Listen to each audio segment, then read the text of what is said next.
E aí, família bugrina, já se acostumaram com a rotina de derrotas?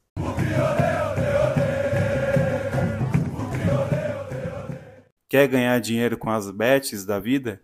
Aposta em derrota do Guarani. Vamos lá, seguindo a contagem do fracasso. 28 jogos, 3 vitórias, 9 empates e 16 derrotas. 21% de aproveitamento nas mãos do loser, do Claudinei Oliveira e do Júnior Rocha. Aliás, técnico que já está virando piada de mau gosto. Dizer que tivemos evolução defensiva para a última partida? Fez um esquema com 3 zagueiros e tomamos 3 gols. Com a volta do Ryan, o Bugre já tomou o primeiro gol por falha dele, que fez uma proteção frouxa para o atacante avançar e marcar. O pior foi o lançamento que originou esse gol. O atleta do Mirassol estava sozinho na linha do meio de campo, parado, e fez o lançamento do jeito que quis.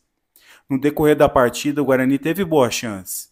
Quando o placar estava 0 a 0, o Marlon deu um belo chute de fora da área para a ótima defesa do Muralha.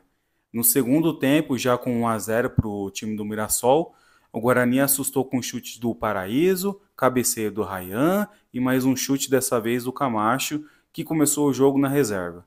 E a lei do ex se fez vigente com o gol do Isaac, aquele, e o caixão foi enterrado com o gol do Fernandinho, 3 a 0 para o Mirassol. Todos os dias eu acordo de madrugada, pego trem e metrô lotado. Muitas pessoas chegam atrasadas ao seu trabalho por falhas no sistema de trilhos, gerando superlotação nas estações. Esses trabalhadores tiram fotos e enviam para seus chefes, e assim eu fico me perguntando, por que eles fazem isso? Todo dia é assim, não é preciso provar nada para ninguém. Parece que todo dia será essa merda. Com o Guarani, do final de 2023 e todo o ano de 2024, é do mesmo jeito. Não adianta ficar criando pós-jogo para ficar falando as mesmas coisas. Já sabemos que o elenco é fraco, sem brio, sem sorte, que a diretoria é incompetente e que todas as decisões equivocadas estão acabando com o Guarani, que hoje amarga a última colocação da Série B. Podemos ainda dizer que estamos no início do campeonato? São 8 jogos e 6 derrotas. A diferença de pontos do Guarani para o primeiro time fora do Z4 não é de apenas uma vitória.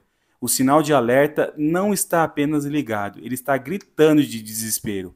E infelizmente não tenho mais força para dizer se sairemos dessa ou não. É muito triste viver de Guarani.